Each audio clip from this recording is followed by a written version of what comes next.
beneficial ownership information, especially touching on trusts.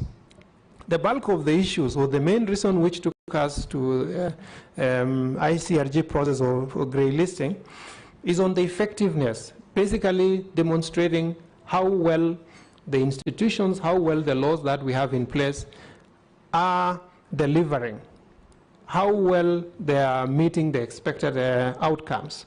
In terms of prosecutions, for instance, how well are we doing? How many prosecutions have we conducted? How many investigations have we conducted? How many asset recoveries have we conducted? That is an effectiveness criteria. The other element was the appreciation of risks themselves. The mutual evaluation group established that the understanding of risks in the various sectors was not even. The financial sector appeared to understand the risks in that space pretty well, whereas the designated non-financial business and profession sector did not understand the risks. And as a consequence, there was no correlation between the mitigation measures that the country had adopted and the risk profile of the country. The other area was on what they call risk-based supervision. Again, the financial institutions demonstrated a fairly good understanding or application of risk-based supervision. The designated non-financial sector, unfortunately, was low, and it's not even. There are sectors within that group which have embraced or are doing well with the risk-based supervision, but there are sectors like legal sector, the real estate sector, which are not doing well. The other area was on prosecution of ML, that's money laundering, and terrorism financing, separate from the predicate offenses. And what they found out was that the country, yes, had done well in prosecuting terrorism, had done well in prosecuting the predicates, the corruption, forgeries, etc., the predicate generating crimes. But we had not done well in prosecuting ML as an offense and TF, that's terrorism financing, as an offense. The totality was we had done, the areas where we had done well as a country, but we did not have statistics. We did not have a good story to tell. That from disseminations done by FRC to the law enforcement agencies and eventually to prosecution and asset recovery, that consistency, that flow was missing, or that progression is what was missing. And that is what took us to grey listing. And lastly, in terms of the status, I am aware that as of today, we have addressed 10 items out of the 21 items in our action plan. So that means we still have 11 items in our action plan, and we have one more reporting cycle, that is in May. But I'm also aware that even for the items which we have not addressed, substantial work has been done. And we should be able to at least address maybe 5 to 6 other areas in the next reporting cycle. I thank you, Chair. Thank you. Bomboni. Thank you very much, Chair.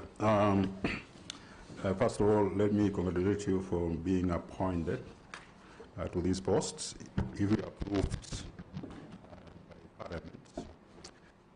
Yeah, I have a request. No, switch off your mic. And CPR to switch off yours. So our audio team, I think, check on the. Try again now.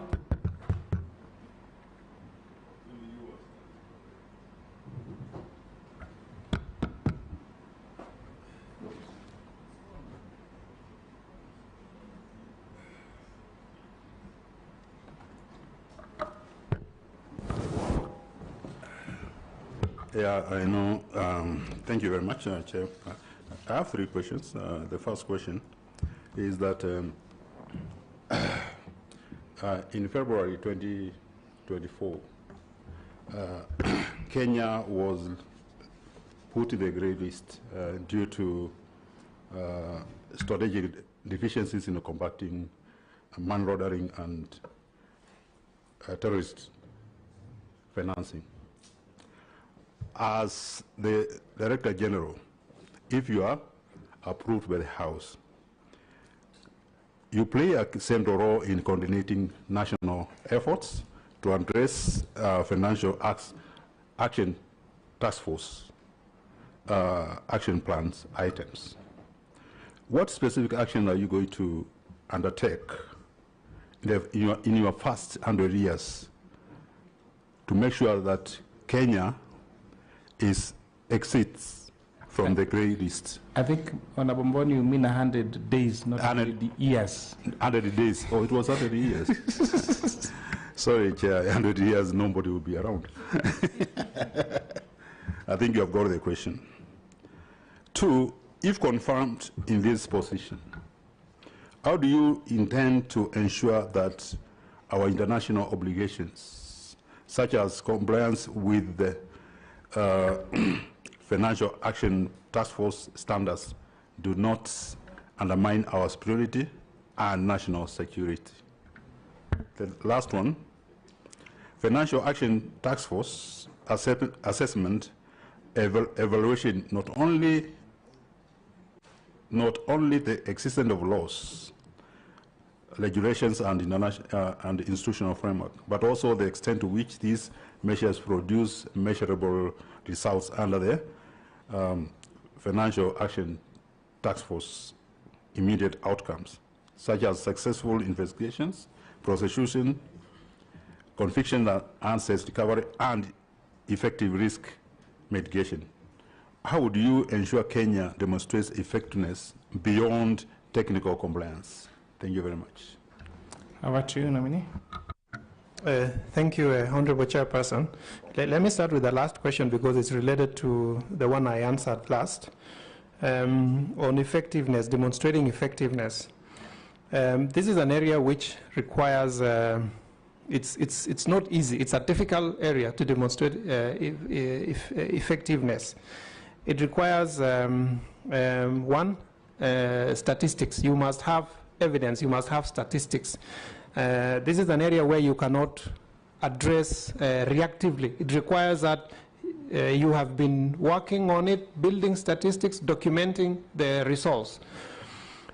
So one of the things which I will do in order to address the efficiency outcomes, one is to have a team, whose work is just to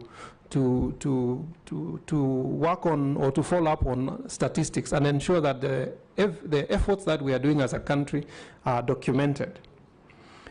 The other one, again, this area requires coordination, very strong coordination, for you to demonstrate, for instance, that the financial intelligence from the center has been utilized all the way. So one of the ways would be to establish coordinating or coordinative frameworks between the relevant agencies or law enforcement agencies to develop case management systems to track progression of cases from disseminations to prosecution.